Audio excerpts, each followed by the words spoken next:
understanding your why is so important because you have to have the deep and personal connection to what it is that you want to achieve. Lots of people are like, I want to be at 6 figures next year, right? Everybody wants a 6-figure salary until you have it, and then you want 7, right? And the issue is that most people don't understand what their connection is to that. What is your deep and personal connection to what it is that you want to do? You're probably not authentically motivated by money. You're probably not authentically motivated by beauty. You might be motivated by fear in those areas, right? But after that, what's your motivation, right? For most of us, when our basic needs are met at the bottom of Maslow's hierarchy of needs, once we've covered those basic needs, we're not really motivated a whole lot by money, right? But we are motivated by things that have a deep and personal connection with us. What people should be doing. It's interesting that you talk about passion, because for me, it's not always about passion. I think it's great if what you do has passion. I am passionate about what I do in my job. And I think it's great if you can have that. What's more important is having strength in your job so that when you come home at the end of the day, you have enough motivation and energy to go and do something else. Passion can be fleeting. I'm really passionate about things like religion and politics, right? I'm also really passionate about, child education and animal abuse, but I don't want to work in those. So passion is a funny subject. It's important, but it's certainly not everything. What's more important is doing something that fills you up, gives you energy, and helps keep you motivated. Could that work? Yeah, doing what you're good at is an interesting concept as well. I'm not a big fan of this concept of doing what you're good at. I'm good at lots of things that I absolutely hate. I really dislike writing corporate communications, but I'm phenomenal at corporate communications. I don't know if we should focus on what we're good at, because what we're good at isn't necessarily what fills us up at the end of the day. I'm really good at a lot of things that I don't enjoy doing. I'm really good at data entry. I'm really good at writing corporate communications. I'm really good at doing toasts, but none of those things fill me up. Those things drain me. At the end of the day, I don't feel good about it, right? I feel drained. It exhausts me. But when I focus on things that make me feel strong, whether I'm good at them or not, that's the piece that we need to lock into. That is what motivates us. So I love coaching. I love one-on-one coaching, but I cannot do 12 hours of coaching a day. I have a cap. Once I've got that, I'm good. After that, it's too much. What is the worth part? Now, so this is interesting. You can still have personal value and be humble. People mistake humble for monkism or scarcity, right? That's not what it's about. You can remain humble and still stand in your own greatness. I'll give you a few examples. Martin Luther King Jr., he was humble, but he stood in his own greatness. He was okay being a star in his own way. Gandhi, if you told him he was a star, he'd be like, I don't even know what that means, right? But he stood in his own greatness and remained humble. People feel like they don't deserve things. I don't know what that means. What does that mean? I don't deserve it. It's like, okay, do you know what it takes to deserve it? Well, when I do the following 6 things, why would you arbitrarily decide those six things? Why not decide 6 other things? I deserve it because I'm still breathing. I deserve it because I can blink. I deserve it because this is the color of my skin. I deserve it, not to get into racial issues, right? Not to say that somebody of any color of skin doesn't deserve something, right? But I deserve it because I'm here today. I deserve it because I woke up in the morning. It's an interesting question when you talk about timing.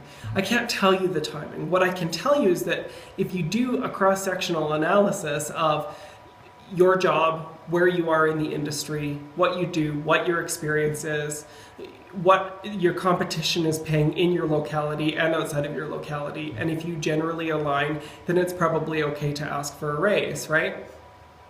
In terms of timing, that's a tough question to answer, and it needs to be answered on an individual basis and maybe with some support from an expert.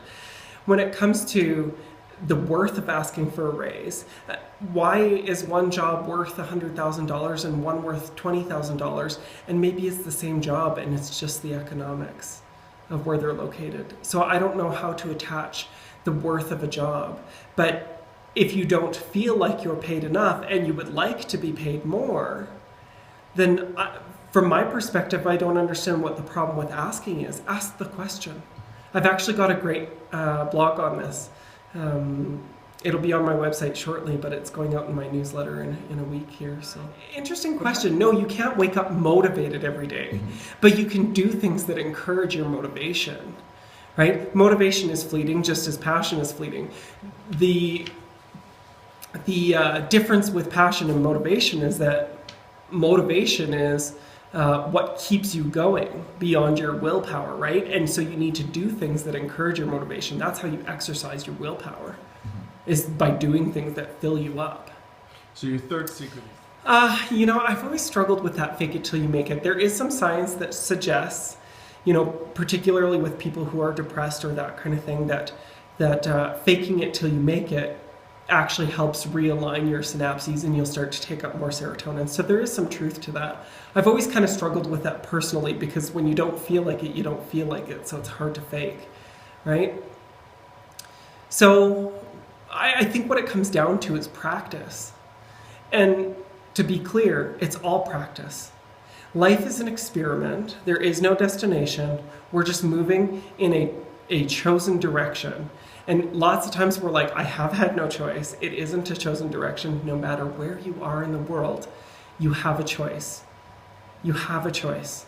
You choose again. So could Oh, absolutely. This is the great thing about life and having choice, is that sometimes we make the right decision and sometimes we make the decision right.